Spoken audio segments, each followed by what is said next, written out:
Hey everyone, and welcome to another deep dive. Yeah. Today we are going to be talking about something that's super important to all of us, I think. Lifelong learning, especially in the ever-changing world of tech. Oh, yeah. It's crucial. It can feel overwhelming sometimes, right? Yeah. How do you keep up with all the new stuff coming out all the time? Totally. And that's why we are diving into the approach of Mark Hazleton. He's a solutions architect with years of experience. He seems to have really figured out this whole lifelong learning thing. And the great thing about Hazleton is he's all about practical results, not just chasing the latest trends, Which I know you appreciate. Absolutely. So he's got this really fascinating perspective on how to stay ahead of the curve. And to really understand his approach, we're going to break it down into 3 learning styles. He actually uses all 3 of them. Structured, passive, and then unstructured learning. Right, and we'll be pulling examples from his own career. I mean, the guy has done it all, from simple websites to these crazy, complex enterprise solutions. It's really impressive. It really is. His career is like a case study in adaptability, showing how constantly picking up new skills can take you far. Exactly. So let's jump right into Hazleton's core philosophy. This is where it gets really interesting. He has this idea that life is an endless classroom. What do you think about that? I love that idea. It's like we are all students, always learning and evolving. Right. There are no graduation ceremonies in the real world. No, definitely not. And what's changed so much is how we learn. I mean, we've gone from those super expensive formal courses, the ones that used to be the only option. But you had to go somewhere to take them. Yeah, exactly. Now we have this huge landscape of online resources. It's amazing. It's amazing. 80 kind of overwhelming. It's true. But I think Hazleton is really excited about this shift because it makes self-driven learning so much more accessible. And like you were saying earlier, it allows people to gain knowledge much quicker. Definitely. And thoroughly, too. Okay, so let's dig into the first learning style Hazleton talks about. Structured learning. So this is basically your online courses, right? Yeah. It's the modern twist on the classic approach to learning. Hazleton loves online courses. Yeah. But he's got some tips that I think are really valuable, so you are not just passively watching videos. It's easy to fall into that trap. So first, he talks about setting clear goals, like why are you taking this course? What do you want to get out of it? He's big on purpose. And then he emphasizes the importance of creating a schedule and actually sticking to it. Time management is key. He even suggests finding some kind of support system, like joining online communities, maybe even getting a tutor if you need extra help. A little accountability goes a long way. He's also really big on making that connection between learning and doing. So whatever you are learning, try to apply it to a real project. So true. That's how it sticks. And of course, he's got some favorite platforms for online courses. One that he talks about a lot is Coursera, because they work with a lot of universities. You're getting quality content that way. And for tech skills specifically, he's a big fan of Udacity. I think you've taken some of their courses, haven't you? Their nano-degree programs are fantastic. They're so intensive and really project-focused, which I love. You come out of them with some serious skills. And then there's Pluralsight. He really likes their hands-on approach. They give you files. They even have GitHub repositories so you can actually follow along with the instructors. It's a great way to get your hands dirty with the code. Exactly. So you are not just reading about it, but doing it. I think a lot of people listening will appreciate that. Now, what about Microsoft Learn? Have you checked out their platform? Oh, yeah. They've got tons of free courses, and they even have, integrated development environments right there so you can practice. It's all in one place. Yeah, and they give you these sandbox environments to experiment in. It's really helpful because you can't puke anything. That's a huge plus. It takes away the fear of messing things up. Totally. And if you are just looking for a massive library of courses on pretty much any topic you can imagine. I think you are going to say LinkedIn Learning. Yes, LinkedIn Learning. They took over lynda.com, right? I mean, the sheer volume of content there is amazing. It can be a little overwhelming, to be honest. Yeah, that's why Hazleton's point about staying focused is so important. Don't just randomly pick courses. Really think about your goals, what you want to achieve, and then choose the platforms and courses that align with that. Don't get sucked into that, shiny trap. Oh, that's easy to do with so much content out there. Totally. So we've talked about structured learning, but what about when you are on the go? Maybe you're commuting, or you just need a break from the computer screen.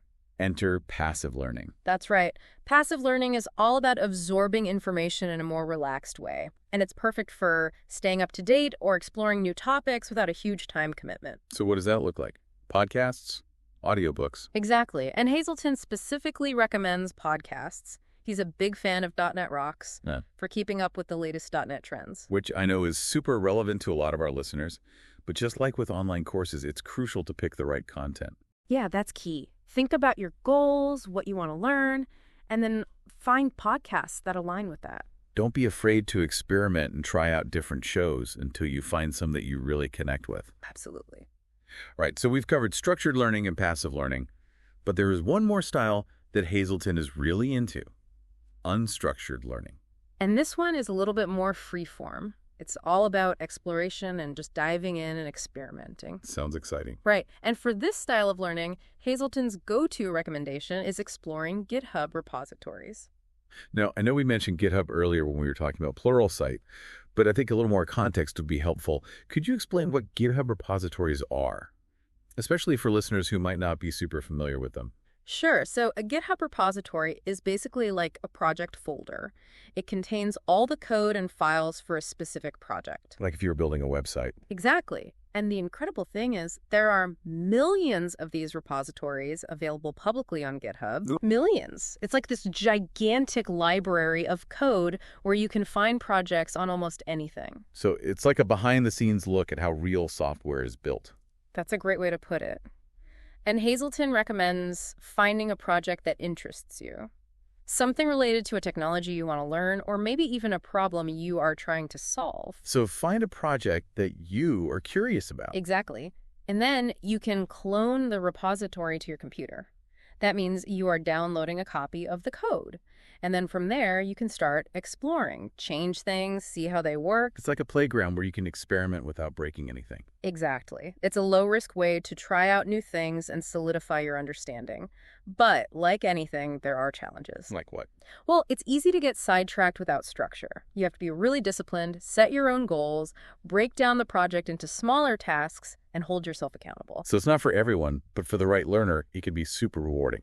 Absolutely. And, Hazleton's career is a perfect example of how powerful this approach can be. He's constantly experimenting with new technologies, building his own projects, and that's helped him stay ahead. So he's not just talking the talk, he's walking the walk. Right. And I think what's so fascinating is how he weaves all three of these learning styles together.